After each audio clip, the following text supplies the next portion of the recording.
thank you. And if we can do the roll call? Minaya. Present. Rodriguez Mian. Present. Rosso Tate, District 1. Here. Campbell. Here. Jackson. Mitchell. Here.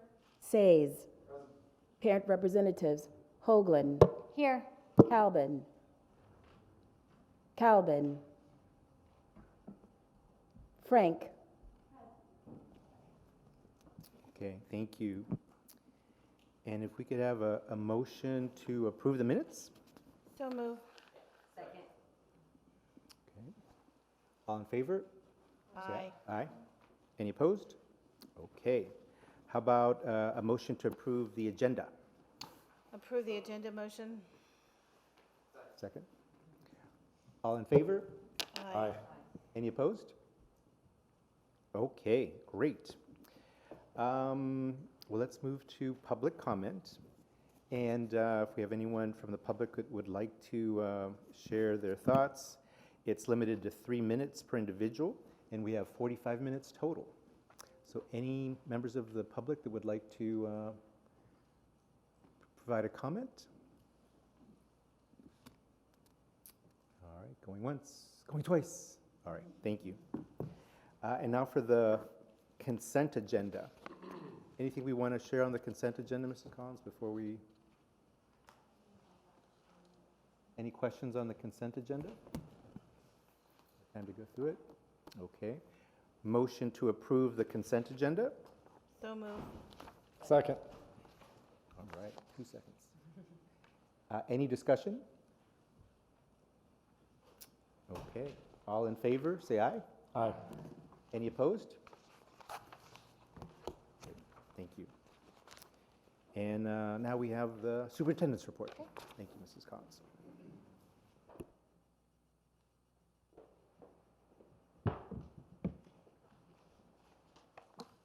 Good evening, Board. Jackie Collins, Superintendent. It's nice to be back together again since we did not meet last month.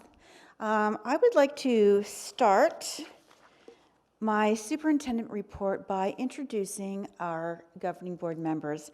Tonight we have the pleasure of a new board member that is sitting on our board, and I would like to introduce him and also all of our members, because I believe when Dr. Meehan came on board, it was in the middle of COVID, and I don't know that we even gave you a formal introduction. In addition to that, we have some city representatives here from different departments, and I think they would probably like to know what everyone does here and what they're doing here on the board. Okay, so while I'm giving your introduction, you will be on camera. I'm going to ask our camera crew in the back that we start with in the center with Dr. Minaya, and then we move to the left, and we'll go over this way so that our folks at home can see who I'm referring to. Okay. So I'd like to begin by introducing Dr. Guido Minaya. He is our governing board chairperson.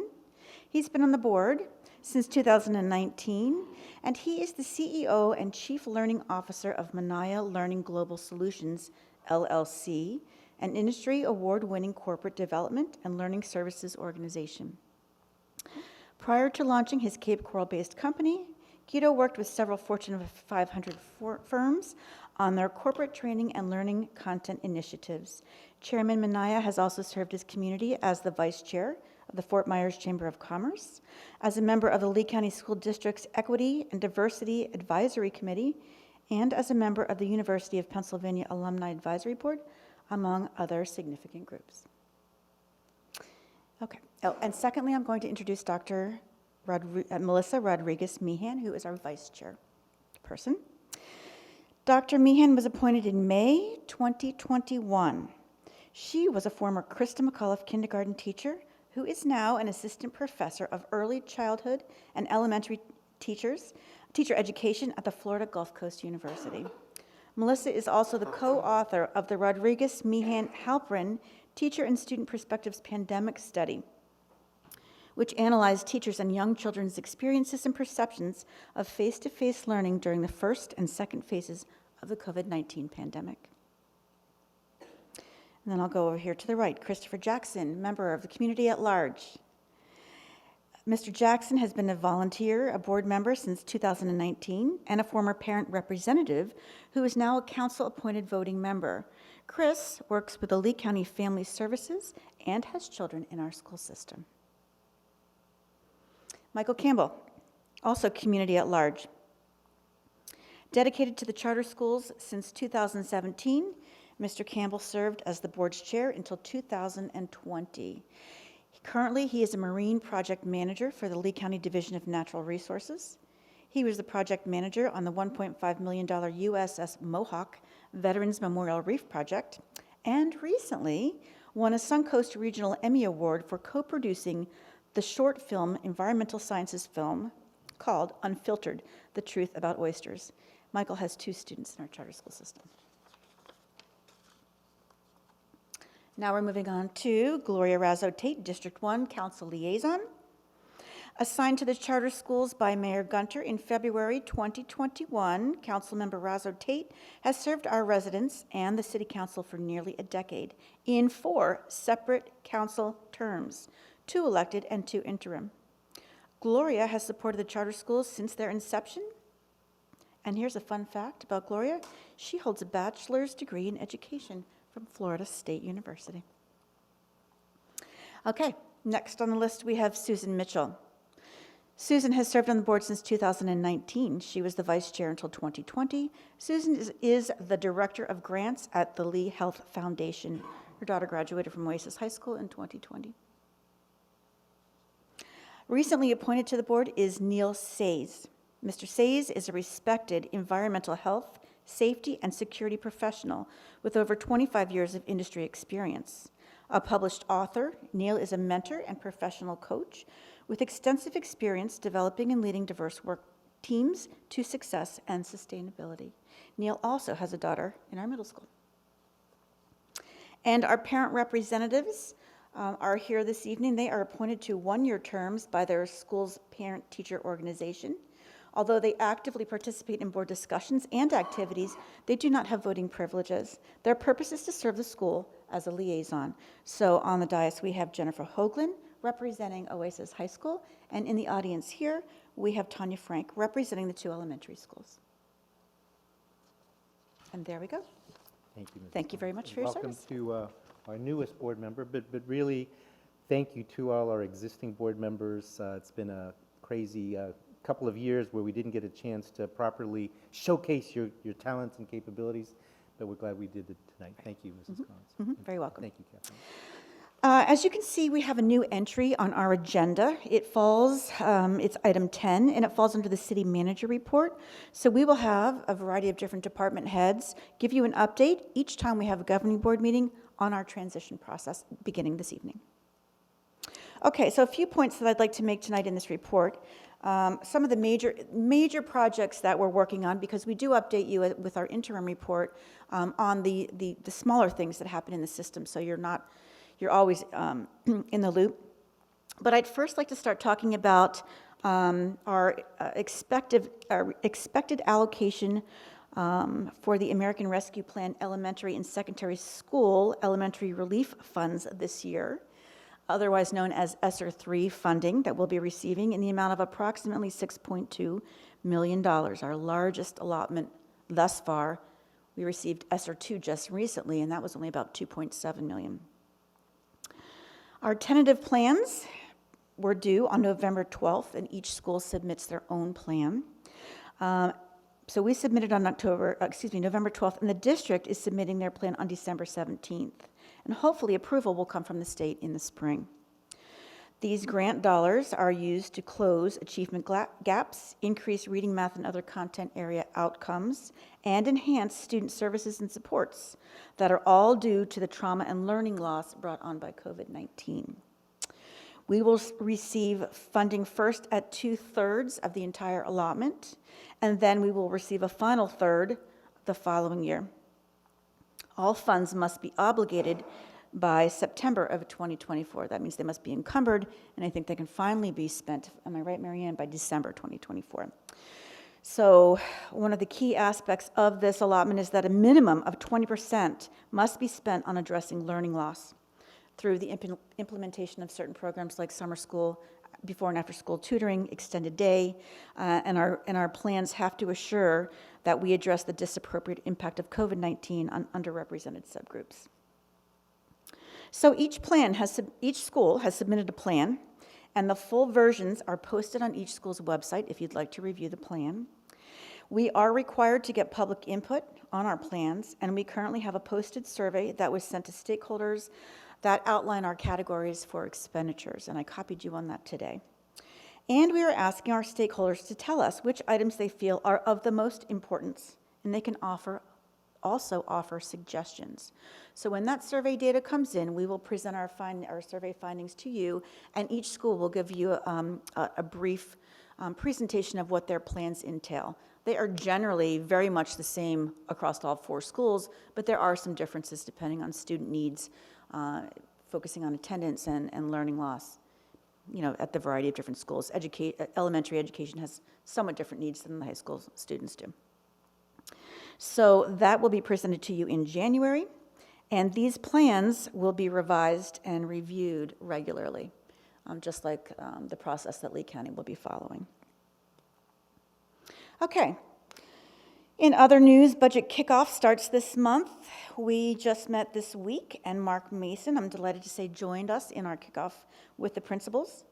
We are working now on our capital asset improvement plans, and when I say we, I mean the principals. They are due in January to Mary Ann, and then also in January, the principals can start working on their operating templates, which will be due for review in March. And at that time, I sit down with the principals, Mary Ann, Mark Mason, and we go line by line to figure out and evaluate each budget. So therefore, we will have things clean and ready to present to you at our first budget workshop, which you just approved tonight, on April 14th. Okay, and other big things that are going on in our world are the strategic plan. We are constantly working and continuously focusing on our strategic plan goals. I want to talk to you about 2 of them tonight. The first one is student achievement, because we've really implemented some formalized processes this year that we identified in our last October meeting. And one is to further our data-driven analysis goal. So what we've done is we've formally implemented our collaborative PLCs this year. And a PLC is a professional learning community. And those meetings are organized by grade level or content area or department. And their job is to take student assessment data and analyze it to determine levels of mastery.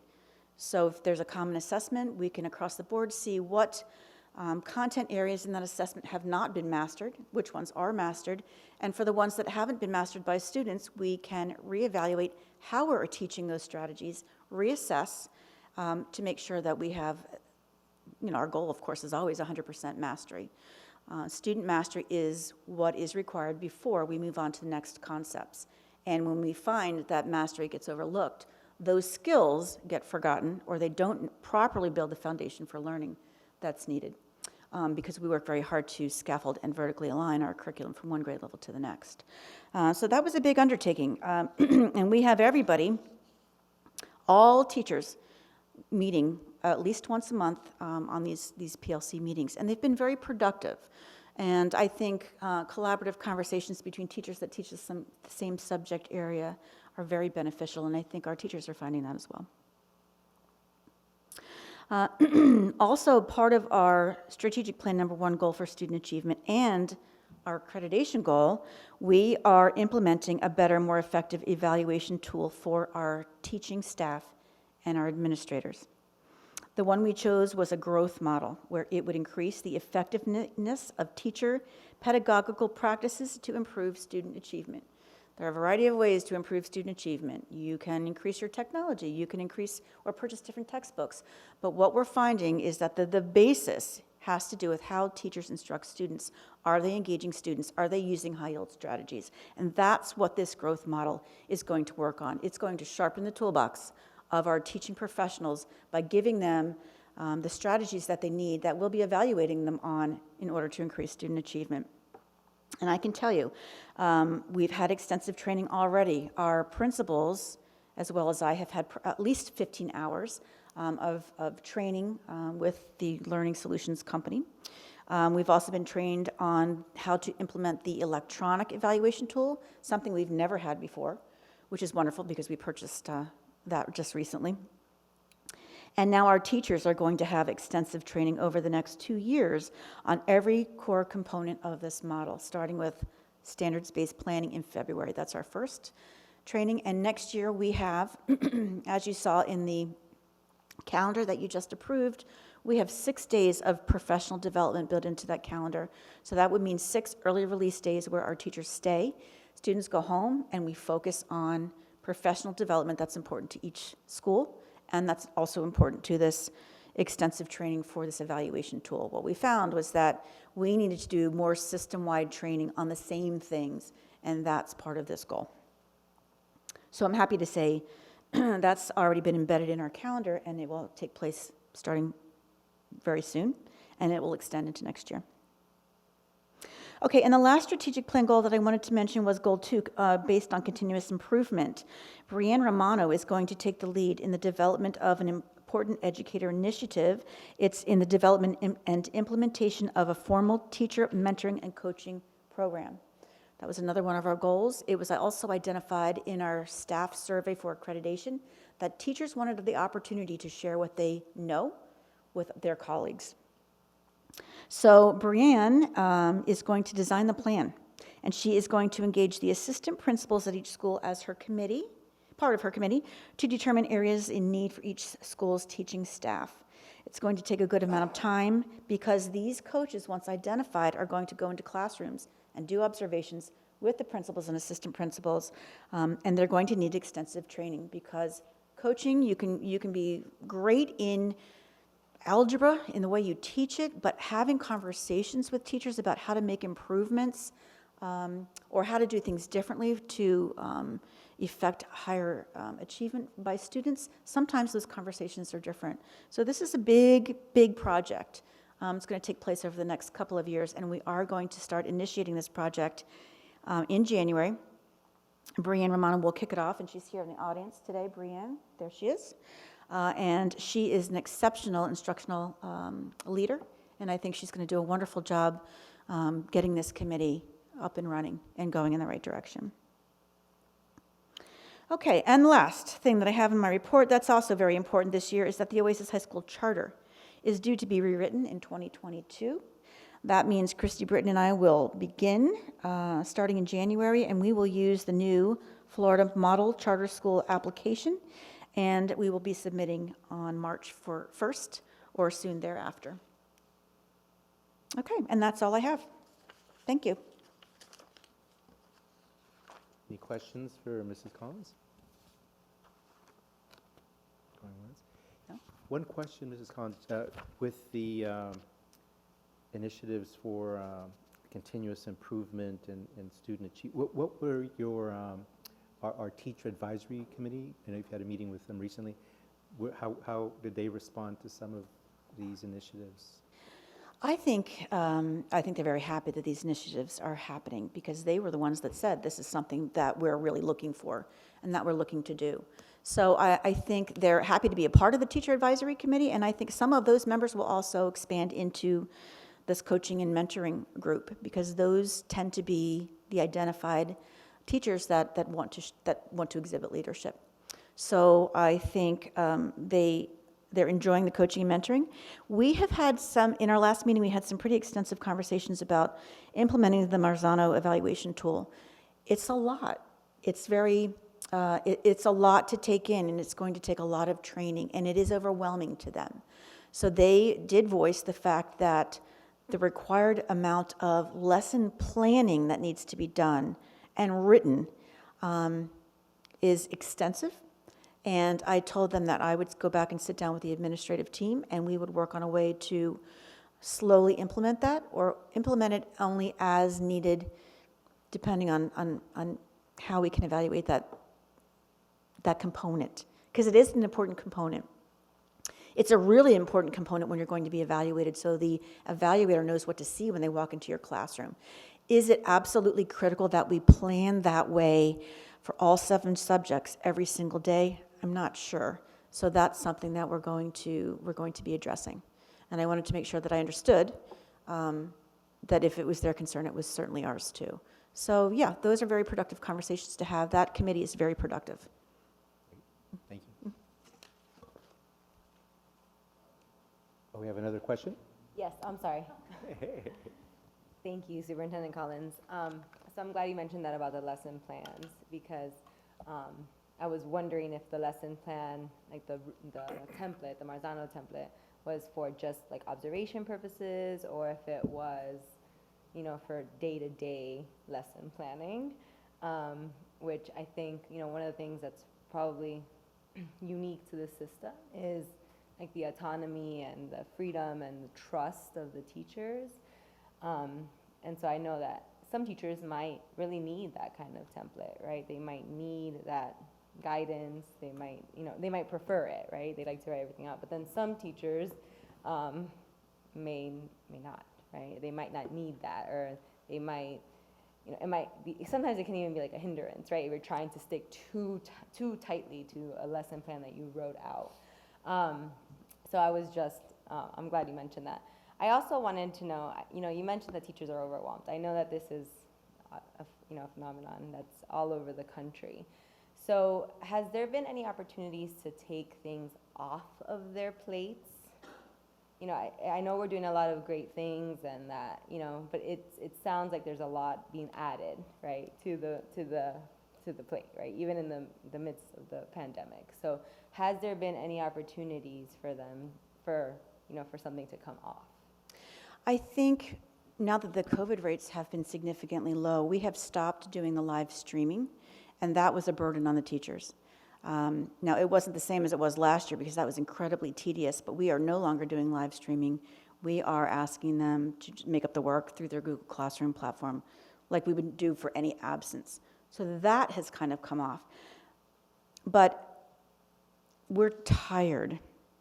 It's a mental drain right now. People are worried about their families. They're worried about, getting sick again with a new strain. So I think a break is going to be good. I think we had that recent, back in November, that recent professional development where we had Hamish Brewer come in, and he was a motivational speaker. They all said that was wonderful.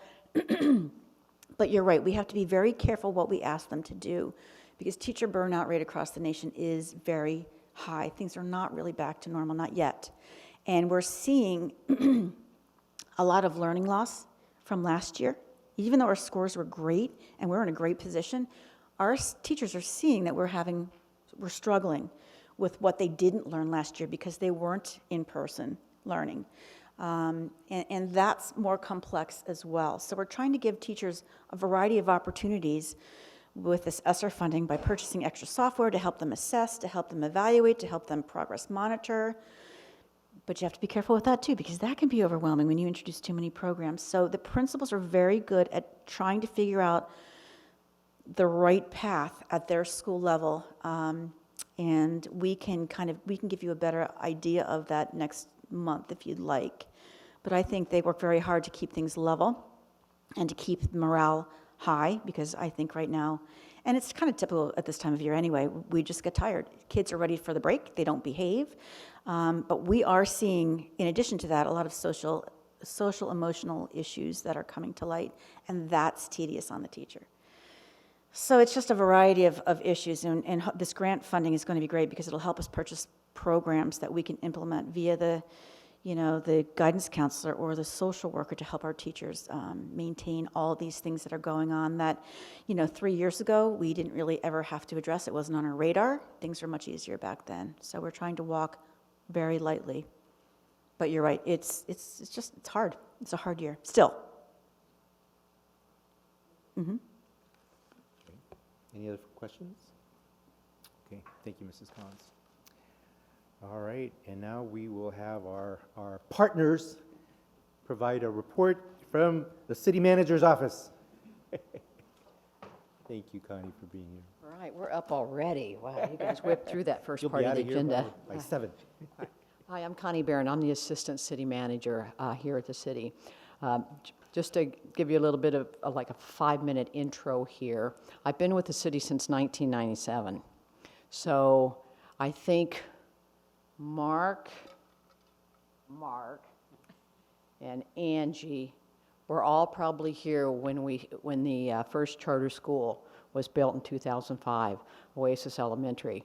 I actually sat on the hiring panel with Dr. Mark at the time and hired all the teachers that worked at the Oasis Elementary. One of my favorite ones was Amy Picciolo, and I believe she is still there. So I've seen the charter schools from beginning until now. So I've seen what has happened over the years. When Mark was here as our finance director, we were very involved with the schools, and it just seemed like after he left, for whatever reason, I don't know that there are good reasons for that, but it ended up that the city started taking a more arm's length approach to the charter schools, and that wasn't a good idea for either side, because then we found ourselves in February of this year at a committee of the whole meeting talking about what we were going to do because the charter schools were having financial difficulties. Because I've been involved for so long, I had no problem agreeing to work on plans and ideas and thoughts on how we might be able to make the school sustainable. I've been a charter school fan since the day that we tilted up the first wall. And watched it grow, and been very proud of all of the good news and good reports that come out about the students and the teachers at those schools. So to me, it was very, very important that we find a way to make the charter schools sustainable. So that's where we ended up with the city council. All the city council were very supportive of finding a way to provide additional funding to keep the schools sustainable and moving forward.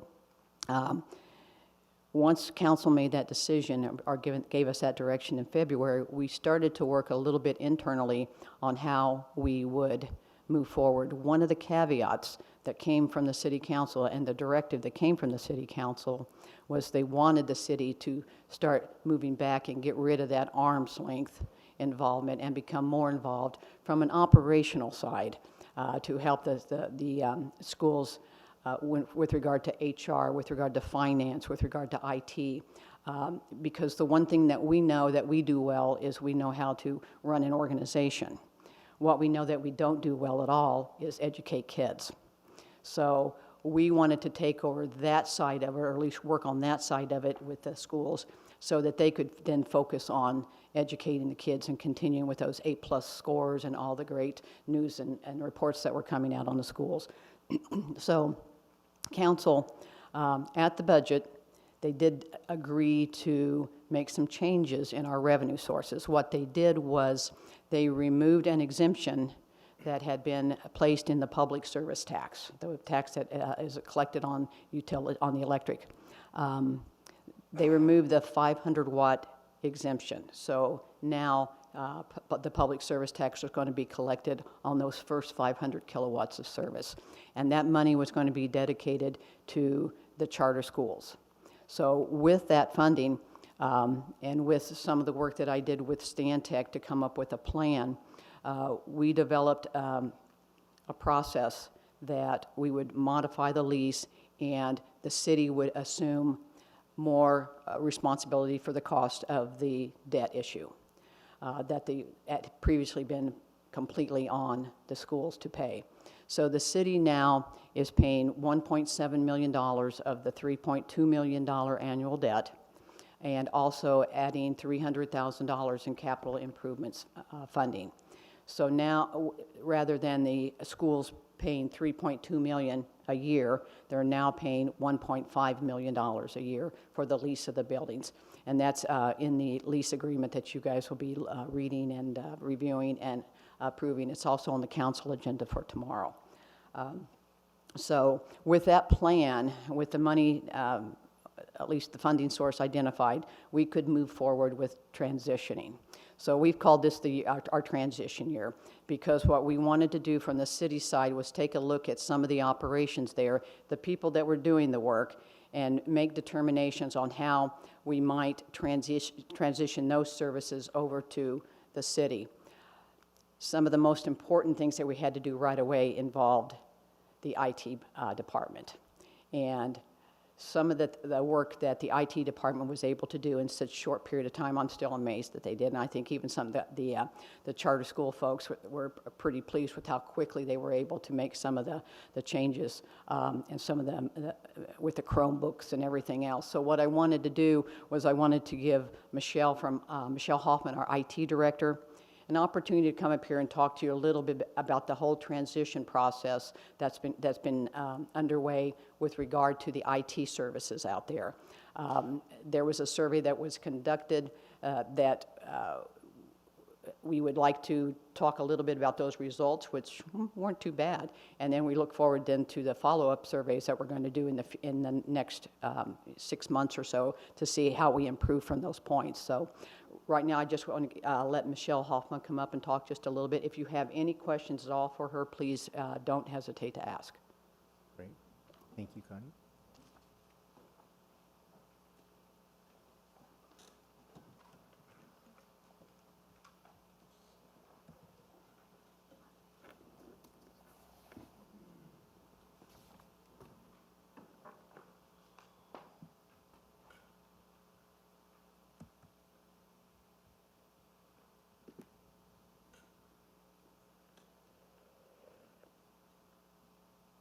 Hi, I'm Michelle Hoffman. I'm the IT director for the city of Cape Coral.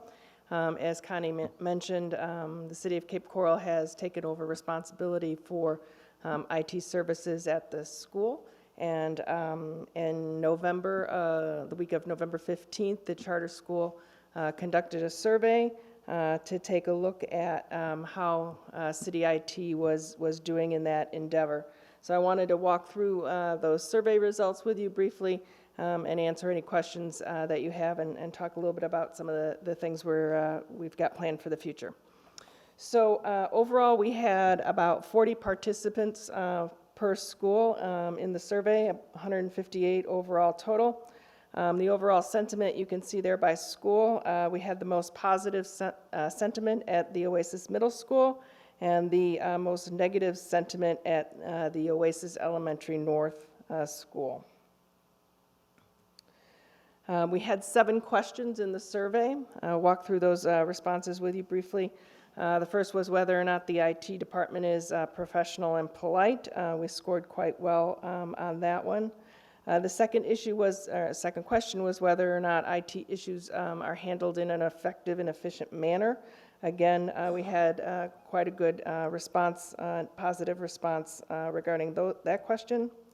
Next up, we had whether or not if the issue interrupts student learning, whether or not IT was handling the system promptly, or the issue promptly.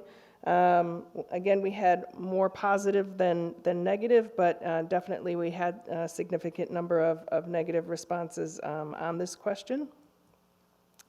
Next question was whether or not IT issues are handled in the same day. Again, more positive sentiment than negative sentiment, but definitely some negative responses here as well. Finally, a couple of questions on the IT help desk. So this is whether or not our IT help desk is an efficient way to put in a work order. We had, again, more positive than negative, but the negative sentiment is definitely there. This is a big change for how the charter schools make requests from IT. They were used to just texting individual people and having those people show up.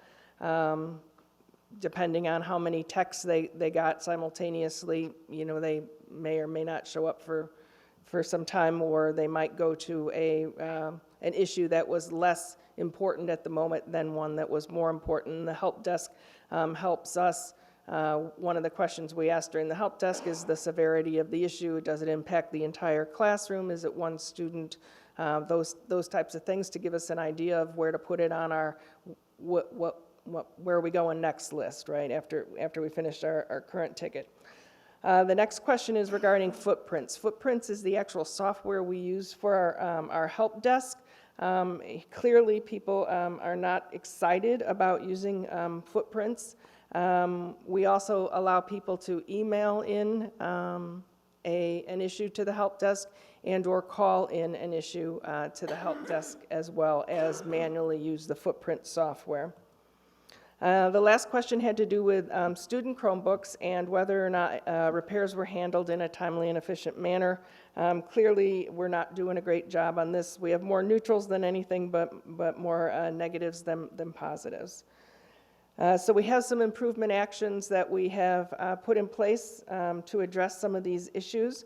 The first one is we're requesting some additional purchases of Chromebooks to facilitate Chromebook swaps. So if we have an issue with a student's Chromebook that is going to take us more than 5 minutes or so to fix, we can swap it out, fix it, whether it's a replacement of a key or a screen or what have you, and then swap it back out with the student once we complete that. We're also investigating the use of a texting feature for when we have one of those issues where the IT issue impacts an entire classroom. This would text all of the texts at once, and then the text would figure out who could get there the fastest amongst themselves. So that is something we're going to test out shortly. We've also had some discussions with the superintendent about the possibility of adding a third tech at the Oasis Elementary North. We only have 2 techs. That's what the school had when we took over as well. We only have 2 techs. They have to service both campuses, and most of the issues that involve IT are at the high school and middle school. So we mostly have those 2 techs at that campus, and then going to the Oasis Elementary North campus as issues arise, as issues come up. And I think that is, again, why you saw that negative sentiment around Oasis Elementary North in the beginning, because we're not there on a full-time basis. And finally, we're working on developing a service level agreement to establish mutual expectations between us and the charter school staff. So that's it for my presentation. Are there any questions, concerns, thoughts, suggestions? All right, thank you. All right. Thank you, Michelle.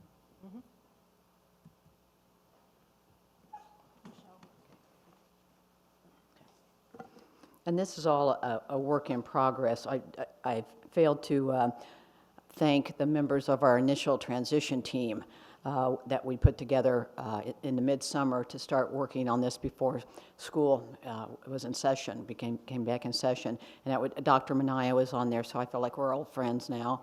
The superintendent, Dr. Collins, was there. Mary Ann and Danielle also served on there. Dr. Britton was on the transition team for the schools too. And I think that those transition team meetings did help because we were able to talk about issues ahead of time. And in some cases, and I appreciate this, some cases Superintendent Collins would let, maybe talk to Matt, or it was mostly IT at first, but because they had to get everything taken care of. So they were talking directly with them, and that was something we encouraged and still do encourage the principals to do. So I do want to thank our initial transition team, because it was a good idea and a good concept, and I think it worked well for us. Next, I want to ask Mark Mason to come up. Mark Mason was also here, as I said before, when the charter schools first came about, so he knows historically what the intent was and where we were supposed to be going with the charter schools, and I think having him back is a huge asset to us and the charter schools too. So he's going to give you a little bit of update on what he's already done in just a short period of time. Thank you, Connie. Mark Mason, Financial Services Director.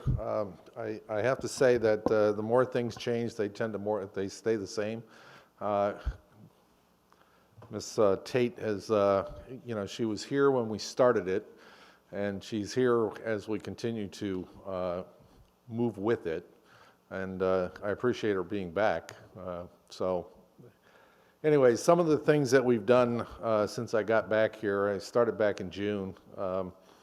One of the things that we immediately recognized was some of the issues we had when we implemented a new financial accounting system. We combined both the city system as well as the charter school system in the same environment. But each one of them has a different year-end date. So that kind of caused us some issues at the end of 2019 going into fiscal year 2020. And as we looked at this when we went live, we said, well, we really can't do this again. So with the help of our IT director, we met with our Munis folks, our Tyler Munis folks, and we implemented a new environment for the charter school system in what I would consider to be absolute record time. It took us a little over 6 weeks to get it done, but from all I've been told from everybody that's working in it today, it's been light years from what it used to be. So certainly kudos to everybody that was on the charter school side that helped with this, as well as my staff to put this in place. A couple other things. I realize that your financial audit is not done yet. We had some, one of the changes that occurred in this, as part of this financial audit, is the implementation of a new, a change in our governmental accounting standards with how your internal funds are presented. And so that's taken a little bit of time to make sure that, we're in compliance with how it should be presented. But we expect, hopefully within, by the end of this month, that these should be issued and be done.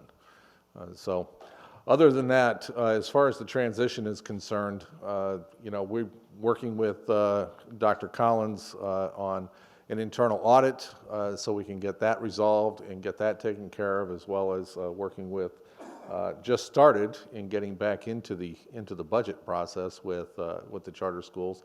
Interestingly enough, as we started up the charter schools, and I don't want to get into whole stories and things like that, but I was involved in the development of each one of the charter schools budgets right up until 2010. So it's good to be back involved, and I think from what I can tell, they're appreciative of us being back involved. So anyways, we look forward to a close relationship going forward, and I look forward to working with you all. And I'm here for any questions you might have. Great. Any questions from the board? Oh, man, I really was hoping for questions, but okay, thank you, appreciate it. Really appreciate it. Yeah, y'all are happy Mark's involved now till he starts telling you no. So, the other issue that was really important when we did started transitioning over and when school was starting was the custodials the custodial services.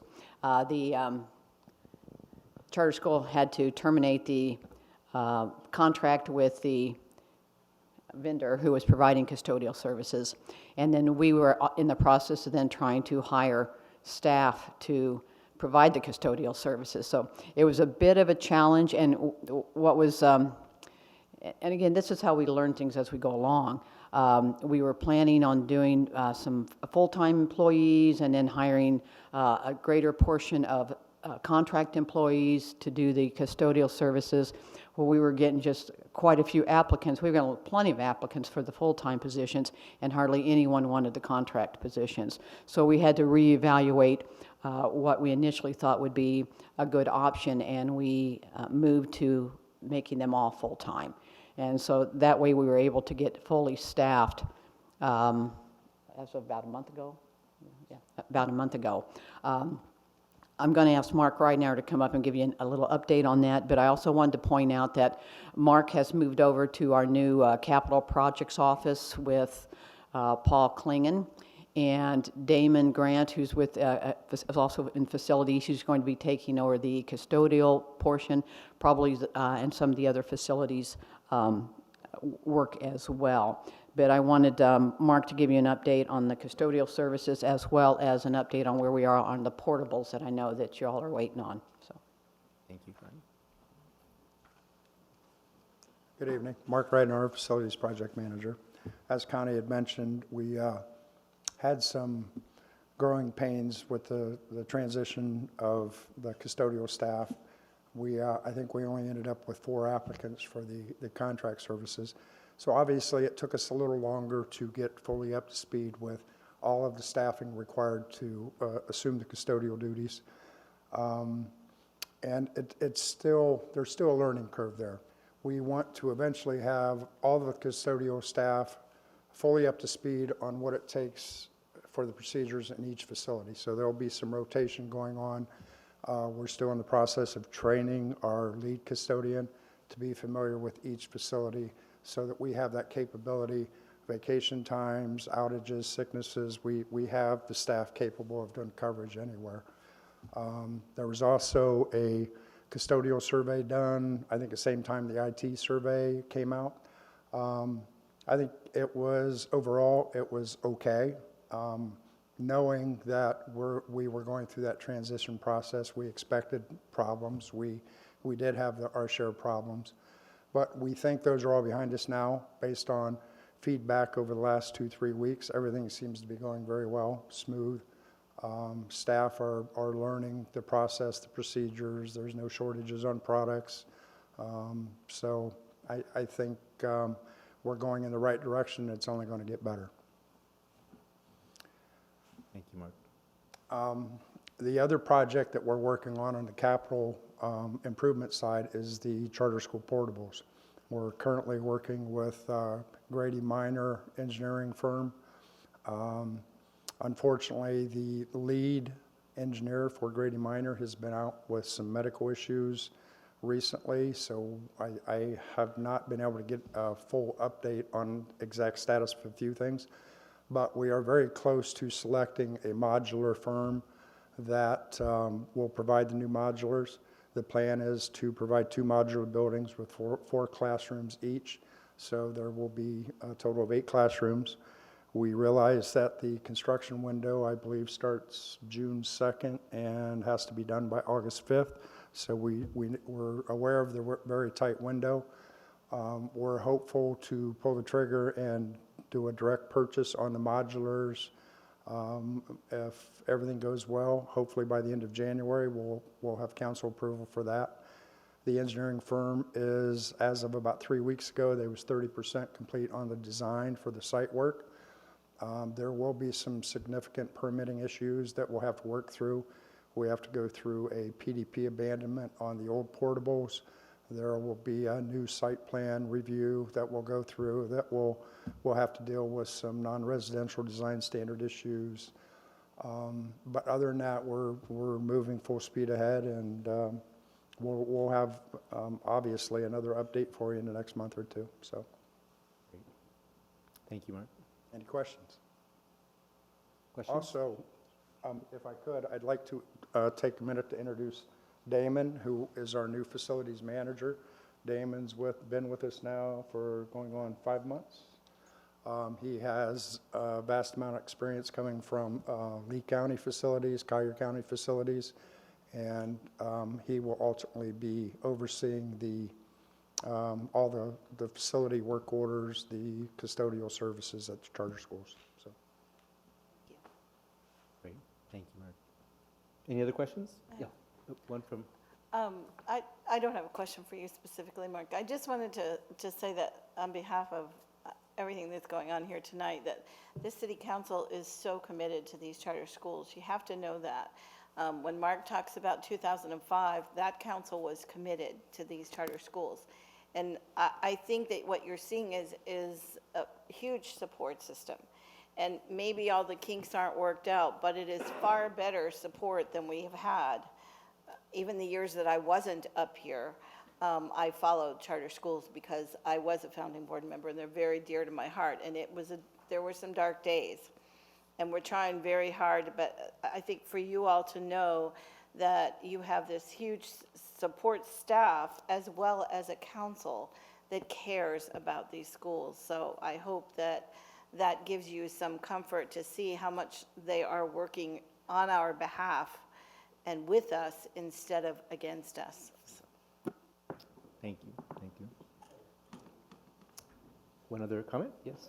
Mr. Jackson? Check. I'm kind of going to echo off of what Ms. Tate had stated. This is for Connie and her entire team. It's more of a statement, but we understand that it's not an easy process to absorb the operational side of a school system. I mean, that was probably not something you were necessarily expecting, but I think that all know transitions aren't easy, but we do appreciate what you're doing for us. And especially Connie, thanks for being an advocate to our school system and always supporting us. So we do appreciate that. So thank you. Thank you very much. I know our team appreciates those comments as well. And as I said, I've been a big fan since we tilted up that first wall. And I was organizing the media interviews and stuff out there at that time. So I think we're in a good spot. We've got the right council in place, and they put together a plan that future councils will be able to stick with, I think, and move forward. The other thing that I think with facilities, what facilities will be doing, I know you guys are talking about doing some of your capital needs as well. What we want, because the city is taking over more of that maintenance responsibility, we'll be putting together at least a 5-year capital improvement plan so that we'll have that, just like we do with our budget, we'll have everything pretty much spelled out. I think we're going to ask our facilities folks to go out there and really take a fine comb to all the buildings and take a look and see what are we going to need to do, what's on the, what do we need to budget for in order to make sure the schools are, we know we got roofs coming and air conditioners coming and stuff like that, but we hope they don't come for a little while. But we just want to make sure that we have a plan in place so every year we know where we're going to be spending our capital dollars that we'll get. As the public service tax moves forward over the years, we know that we'll probably at some point collect more than the $2 million. And if you recall, Councilmember Tate, the direction that was given to the city manager was to set up a repair and renewal type account funding so that way we'll have money there put in place so when those big expenses do come forward, we'll have funds for it. Also, I have Angie Klein here. She's looking at me like, oh my gosh, you didn't tell me I was going to talk, and I'm not going to tell her she's going to talk. So she doesn't have to worry about that because HR doesn't have anything for you tonight, but that doesn't mean that in the future meetings that we'll be attending that HR won't have something that they'll be presenting as well. But I just wanted to acknowledge Angie over there too. So unless you have more questions, we're happy to be here again. Thank you so much to our our transition team, our smaller transition team. We're happy to be here now and speaking directly to you all and giving you updates. And if you have any questions for us, you can put them through Dr. Collins, and she'll make sure that they get our way and we'll get them answered for you. But we're looking forward to a very long, prosperous, and successful partnership with the charter schools.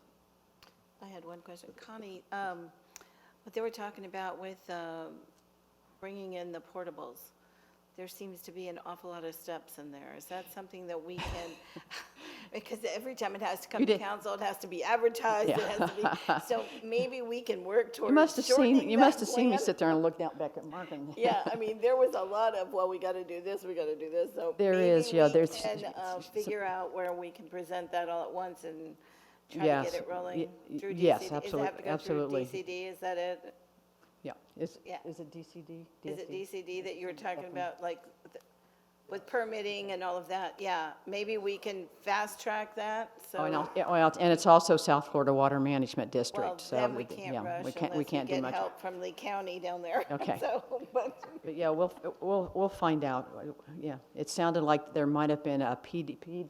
yeah, there is, that's a what he PDP said, a PDP and done then initially when and we did the school landscape, and switch. so maybe we can work with this, the Department of Community Development and get all Yeah. that packaged together, so. Well, it would be a pretty old PDP. Yeah. So, Yeah, okay. that's what I was thinking. All right, Okay, thank you. thanks.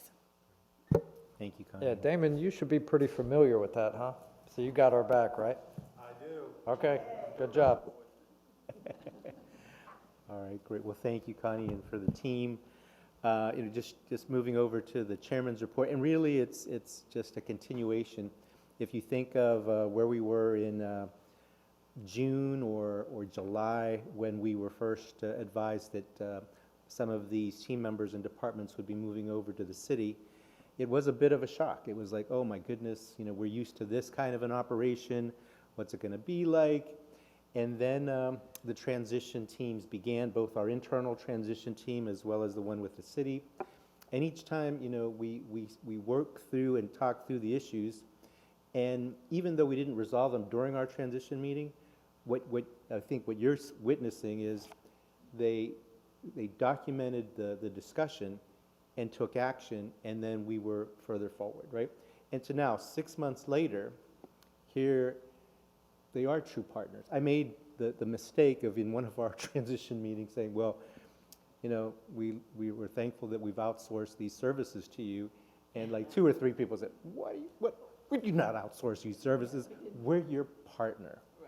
And really, true partnership is when Connie's team says, can we join you at your board meeting and report out?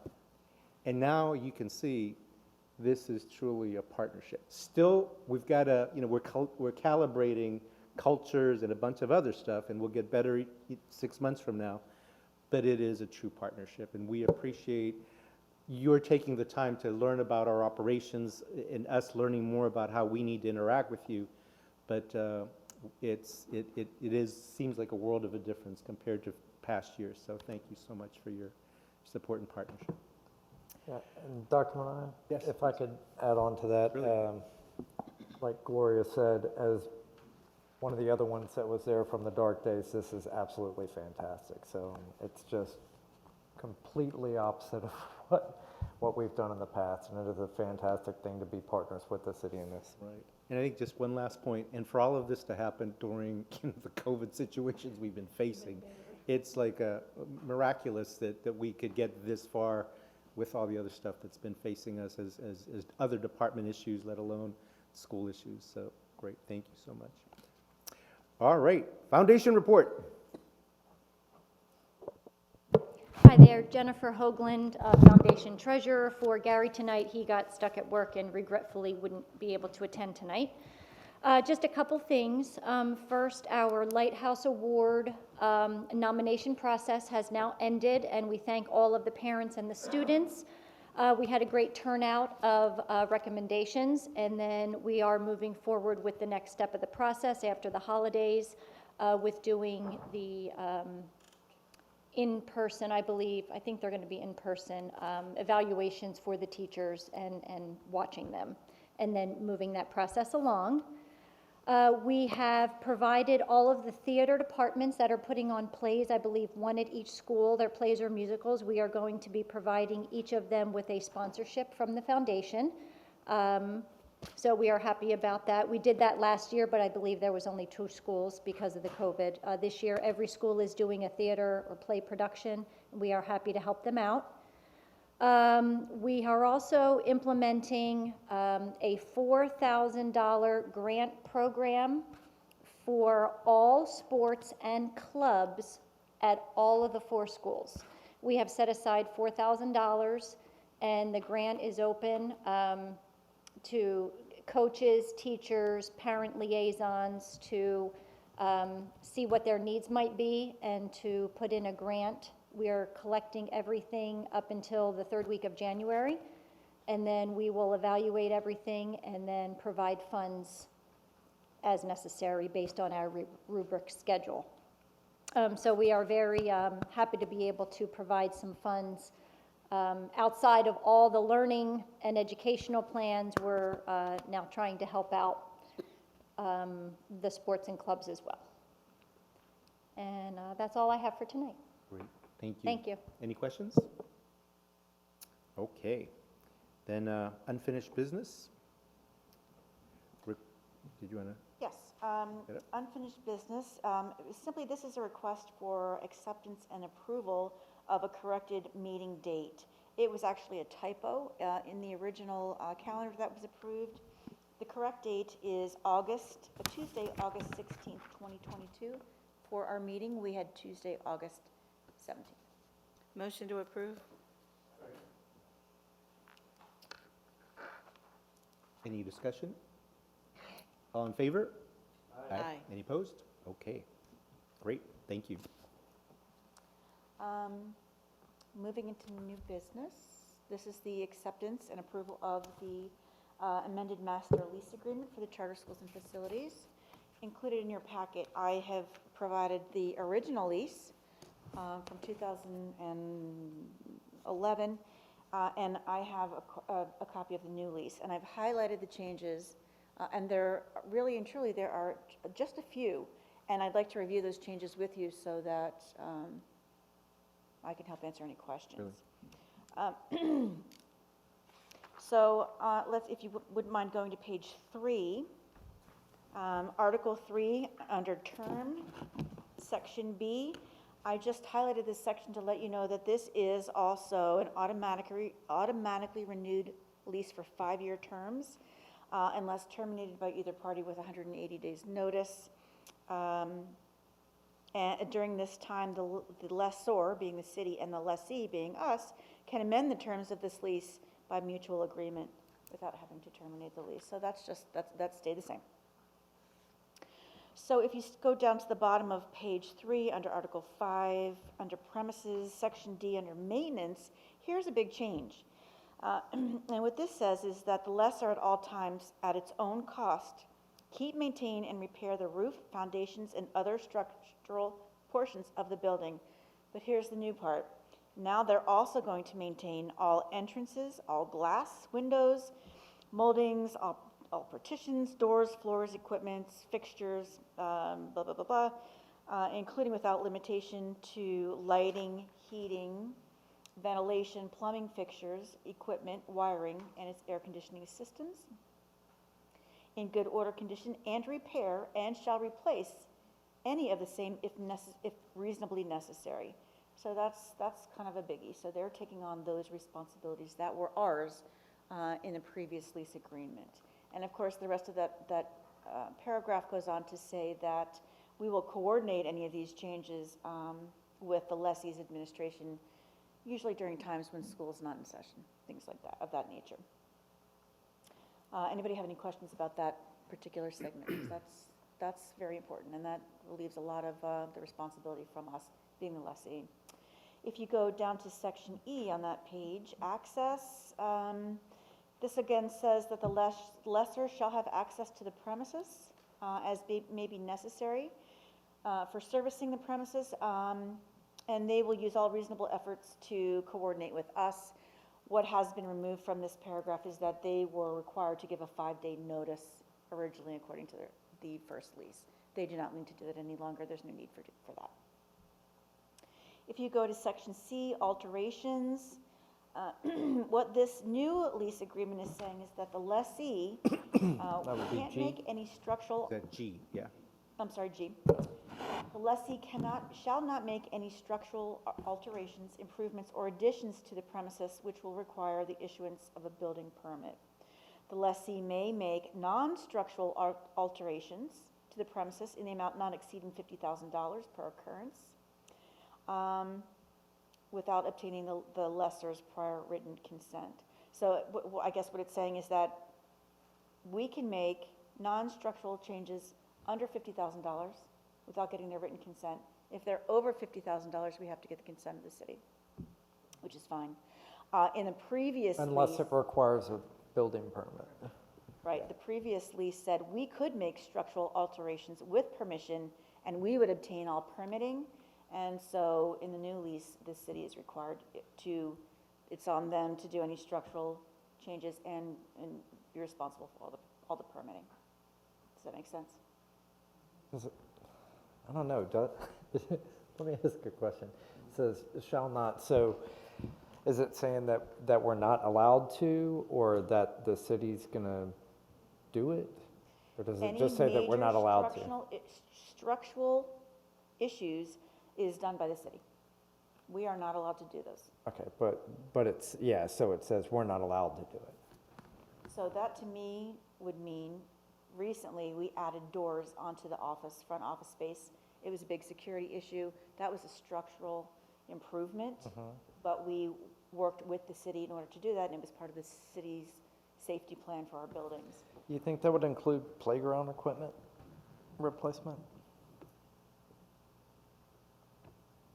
I think it says non-structural alteration. So playground wouldn't be structural, right?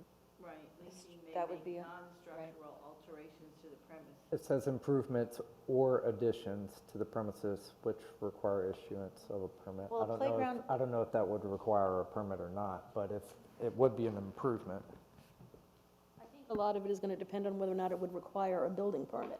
Yeah, So there's a lot of that's my different things point. you can put out on a playground. Correct. Some of them wouldn't, and some of them might require a building permit.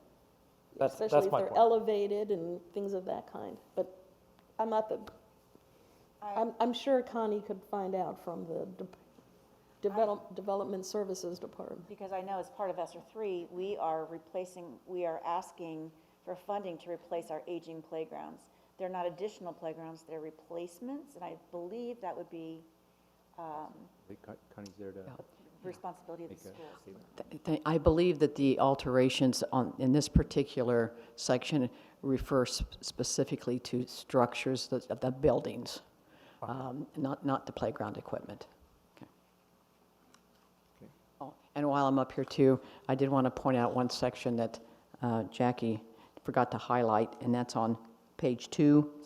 This is an important one. Under Article 2, on the rent, A, that it's going to be $1.5 million.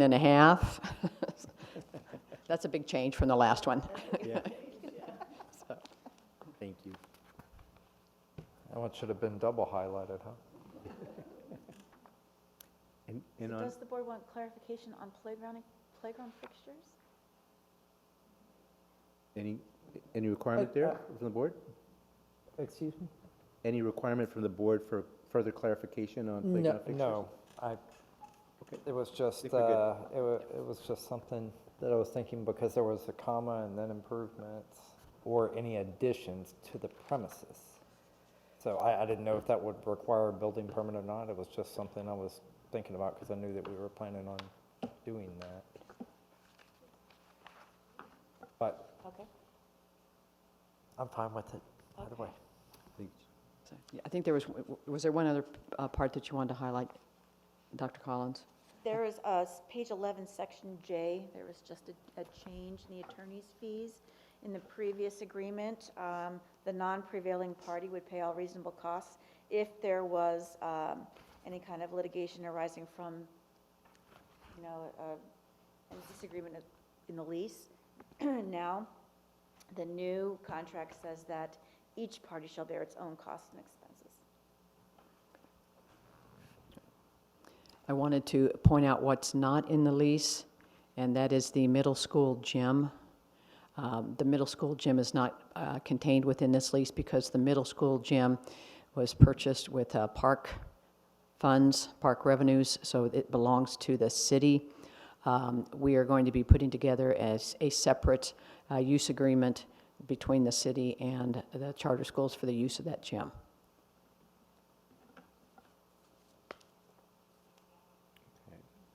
And I had a question on page 4, still under G. The second part of it says, lessor may at its own cost make any structural alterations, improvements, or additions to the premise. All that seems great. Lessor shall notify the lessee administration of any alterations. So basically, we'll be given some level of advance notice. This won't happen during operations, right? Okay, so you're comfortable with that? Yes, very. And then the other question I had was on section I, total condemnation. So, with the federal government, the state government chooses to condemn or by eminent domain, but would the city be able to do eminent domain on our schools then? The city wouldn't have to do eminent domain on our schools because the city already owns the schools. Okay, so we don't have to worry Eminent domain is about when we that. acquire property Okay, that we need for a city project, and when we cannot acquire it voluntarily, then there are provisions in the law for us to go ahead and pay fair compensation for it upon demonstrating that it is needed. right. And so we already own these, so it won't be us. It won't be- no, it won't be- Okay, perfect. So just for a point of clarification, what is the difference between the ownership between the schools and the middle school gym? Okay, so the middle school gym has never been a part of your lease, okay? It Yes, has never correct. been. And that's because a lot of those park funds were, may have been park impact fees and things of that kind. So think of it this way. All the other school property was built as a school and we lease it to you. So you're an actual lessee, an actual tenant. The middle school gym, as we affectionately refer to it, or as the lease refers to it, the northernmost gym, think of it more as a park. Think of it as a park asset. It is a gymnasium that's associated with our park system. And just as we have athletic fields and other kinds of things where we enter into priority use agreements with leagues and things of that kind, that relationship is more like that. So for instance, where we have primary control of that, except that we enter into a priority use agreement where you have priority use during school hours and things of that kind. so for instance, it would be similar to Jim Jeffers at Oasis North, correct? Jim Jeffers is actually a city park, which is not even, you don't have, I mean, I don't know if you have a priority use agreement regarding Jim Jeffers, but Jim Jeffers is very clear to everybody that it's a park. The thing that makes it a little less clear out here is that everybody refers to things as like the middle school gym, but in reality, it's part of the park system. Correct. But not quite as physically separated Yes, as ma'am. Jim Jeffers Park. All of this was done intentionally to have that kind of physical co-location to try to hold down costs in terms of duplication of facilities. Thank you. Thank you. And in the present structure, do we pay for the middle school gym separately in present state, in the existing lease?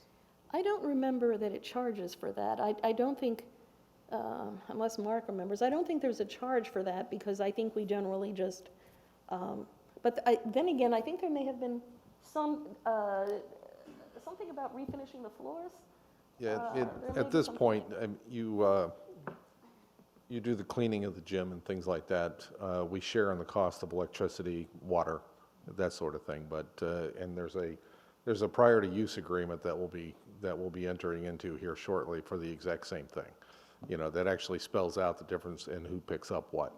And this gives you the opportunity to use the gym on a priority basis, which frankly during the school day, you know, we're certainly, I mean, our park system isn't going to be down there, but after school is over, they will likely be utilizing it for after-school care, which is what they do now, I believe. So those are the things that occur with the charter school gym.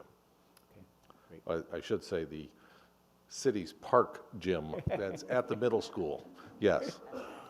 Clear on the record for that one. Thank you. I had a couple more, but any questions on the lease agreement from anyone else? Yeah, for me, it was, L is signs and plaques, and this is like outside signage, this is like major signage, right? Like if we have let's say we want to dedicate something to a donor and put a plaque on a wall that's permanently affixed, would that be something that we'd go back to? That's page 6, item L, signs and plaques. We can do it. Is that what you're? We are able to do that. We are able to do it? Yeah. Okay, we are able to do it. Okay, perfect. And then on With the consent of the lessor. Sorry? Right. It's with the consent of the lessor. So we have to request the consent of the lessor. Right, that seems. One of the things to remember is that these are, the city holds the charter with, together with Lee County School Yeah. District. So the city is intimately involved, and this is city property. So obviously, there would be a desire to approve any kind of signage that is going to be going up on city property. Very good. On the exterior or on the interior or both? Yeah, that was my question, more the interior. I think it would be exterior where you need building permits and approval and go through the sign ordinance. Because If you're gonna hang a clock on a wall in a classroom, I don't need permission. Okay, that's what I'm asking. because That's we what are I was- naming our that- makerspaces that's why I after brought it up. donors. It says, yeah, on the premises and/or any building. So, Okay. I believe you can put a plaque in a classroom. We correct? In that assumption that it's only on the exterior of the building? Don't mean like sports signs. No, we're naming makerspaces after donors with a plaque Right. inside. I think that inside, I think I think it would be best if, it sounds like they've got a program where they are putting up in honor of, or, I think that's something that we could just to everybody to be safe, we could probably sign off on that pretty easily. We can do it tomorrow night? Do we need to make that change for tomorrow night? Oh, I don't think you need to make the change. I think they're little plaques that they're putting up, and the lease says they would get permission, so I think they would just be getting permission from staff to go ahead and probably put them up. Yeah, as For long as- something like that. Now, if they want to start erecting signs outside, that may take a higher level of approval. And my last question was on page 7, insurance. Item 1, lessor shall maintain commercial general liability insurance no less than $1 million per occurrence. Is that, that's pretty reason, I mean, in our kind of business, we see much higher than that, so I was just wondering, is that the right amount, or is that low, or is that? That's what it's been all along. That's what the Okay. charter requires. That's a different question for someone other than us. Okay. Yeah, so the question was, page 7, item I, the lessor insurance commercial general liability at $1 million per occurrence. I just want to make sure that that's the adequate amount of insurance that we need for. Based upon our risk management, yes. Okay, perfect, great. I mean, yeah. All right, any other questions on the lease? Any other discussion on the lease? Someone like to make a Motion to approve the lease? Second. All right, any further discussion before we vote? Does this need to be a vote by name, Kathleen, since it's more? We recommend voice Okay, vote. why don't we do this by name then? So you'll be voting you're in favor of approving the lease? Manaya, Yes. Rodriguez Mian. Rosso Tate, Yes. Campbell, Yes. Jackson, Yes. Mitchell. Says. Unanimous, sir. Great, thank you. Motion carries, great. Okay, moving on. Thank you all, and thank you for the great work on the lease development, and this is definitely a big signature moment for our charter schools. And it will Thank be you. voted on tomorrow evening at City Council. Yes, perfect, thank you.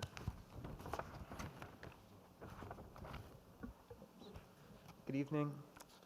Before I get to the request for funding, I just wanted to highlight some of the great things a few of our teachers have done real quick. At Oasis Elementary South, Miss Altini last week just got awarded a grant from the Cape Coral Friends of Wildlife Foundation to build a butterfly garden on the South Campus. She's very excited about that. We are as well, so excited to see how that turns out. At Oasis North, Miss Yanez has been putting together the new supplies she's gotten from the donation from the Riss Family Foundation. We are working on building some shelves and cabinetry there the end of this week in advance of the ribbon cutting of that space, which is on January 27th. So if you'd like to come to that, it's at 5 o'clock, January 27th. We'd love to have you there. And then at Oasis Middle tomorrow night, 5 o'clock, we have our pilot of our STEM showcase. We've got a small group of students who want to come and share some of the projects that they've done. We'll have our makerspace open. We've invited 5th grade students. We're looking forward to that and using this as a learning opportunity for us to see if it's something we can expand out to our other schools. So to get onto this, we have talked about the allocation request with the state before. A couple weeks ago, we got formal approval of that award. House Bill 2707, TAPS number 22A169, which I've committed to memory after writing it on about 1,000 pieces of paper, in the amount of $341,373.80. As part of that award, we needed $175,000 in matching funds, which we have received from a variety of donors. I'll just go through the list now. $140,000 from the Gunterberg Charitable Foundation and Culleton family will be paid out in 2 installments of $70,000 each. $5,000 from the Charter School Foundation, $15,000 from the Oasis Elementary North PTO, $10,000 from the Oasis Elementary South PTO, and $5,000 from the Oasis Middle School PTO. All of those combined got us to our $175,000 match. Without that, we would not have been able to receive the award, so we're extremely thankful for those donors for their donations. So if you have any questions on any of that, I'm happy to answer them. I just wanted to make clear, this is items 15B through G, correct? 15B, correct, through G. Yes. Yes. Yes. I just wanted to make that clear to everybody. Any questions? Comments? Great job. Thank you. Incredible. Thank you. This is Christmas. So do we have to make a motion to accept them. to accept each one, or could we say, I can make a motion to accept the request for acceptance and approval of HB 2707 on our items 15B through G. Would that be acceptable, Madam? It's acceptable as long as nobody has a problem voting on, everybody's going to items. vote the same way on all of them. If anybody is going to have a different vote, then they would have to be done individually. Second. Second by Ms. Tate. any discussion before we vote? Okay, then why don't we do this by name as well?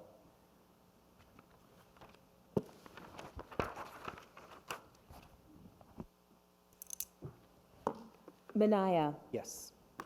Rodriguez Meehan, Rosso Tate, Yes. Campbell, Yes. Jackson, Yes. Mitchell, Says. Unanimous, sir. Great. Thank you all again, and thank you for the great work. My goodness, it's just miraculous, so thank you. All right, so final board comment and discussion. Why don't we start on this side, Mr. Jackson? Any final board comment? I think that with the new funding and partnership that we have with the city, our school is poised to reach great heights. Now that we are sustainable, I think we have an exciting future ahead of us. So thanks for all the work that everybody's put into this to make this charter school a great jewel of the city. So thank you. Thank you, Mr. Jackson. Campbell? I'd like to say that it's nice to see everybody back here again. It feels so much better and different to be face-to-face talking with everybody. Again, nice to see our friends from the city here as well. And I hope everybody has a happy holiday. Thank you. Dr. Meehan? I just wanted to add that I was able to go to Sea Perch last week, and that was lots of fun to see the kids problem solving, competing, talking to me about the brackets, and it's just nice to see the kids, working on their own projects, having that agency over what they're doing, and we know that the best learning happens there, okay, right? When they have agency over their learning, when they have choice in their learning. So it was great to see that. I'm excited for the return of the Lighthouse Awards, officially, and to honor the teachers, and again, it does seem like we have a very bright future ahead of us. So, thank you. Yep, and happy holidays to everyone.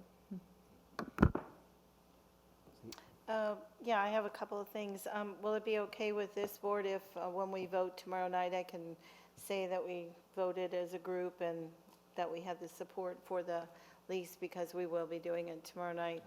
Absolutely. Secondly, I wanted to thank the students that at the last minute came to sing at the tree lighting. I mean, the tree lighting was something that wasn't really planned, and it happened, and the city did a fabulous job getting it together, and there were 3, I believe, young women that sang, and they sang absolutely beautiful. And then at Cape Christian the other night, there was a middle school group from Oasis. So it's just great to see the school being asked to participate and represent the city that they go to school in. It's really, really nice. For the theater, I know that a parent, I don't know if it came through the foundation, had asked us to work with the theater. The theater is willing to work with us, but I don't know if you all know that the theater and the museum, which, by the way, has a butterfly garden, if you want to get any hints on how to do a butterfly garden, they're under construction for the next year. So the theater is having its own issues with being able to get people in and out of there. The parking lot's going to be torn up and stuff, so this is probably not the year to get the cooperation, but I believe if we start planning it for the next following year, that would be 2023, that they would be willing to work with us. So I think that's encouraging. I'd just like to wish everyone a very Merry Christmas, Happy New Year, and Happy Holidays. Stay safe. Thank you. I just want to echo what people said about it is a total reversal of fortune, I guess, of the great collaboration with the city, and great job on fundraising. That's fantastic. The accreditation call that we were participating in, that was great. I mean, just so many wonderful things are happening, so it's a good time of year, and Merry Christmas, Happy Holidays, and Happy New Year. Looking forward to 2022. Can't believe that's already here. I just want to say thank you. Looking forward to contributing to the further success of the board and the charter system. Also, pleasantly surprised with the partnership between the city and the board as well. So, very impressed. Thank you. Thank you. Did you want to share your comments? Just a quick thank you again to the city on behalf of the parents. And we greatly, again, accept your support and enjoy it for years to come, I'm sure. And happy holidays to everybody. And yes, please. All right. Well, I think the board said it all. To everyone, the happiest of holidays. And going from where we were in June to now is just incredible, just incredible. So, yeah, 2022 is going to start on an incredible next step, next foot. And thank you to Mrs. Collins, the principals, the teachers, and thank goodness that our students are now beginning to reset being in person. So, yeah, it's a great Christmas. So thank you all. Motion to, our next meeting is on January 18th, 5:30 here at the City Council. And with that, motion to adjourn? All in favor? All right, adjourned. Thank you all.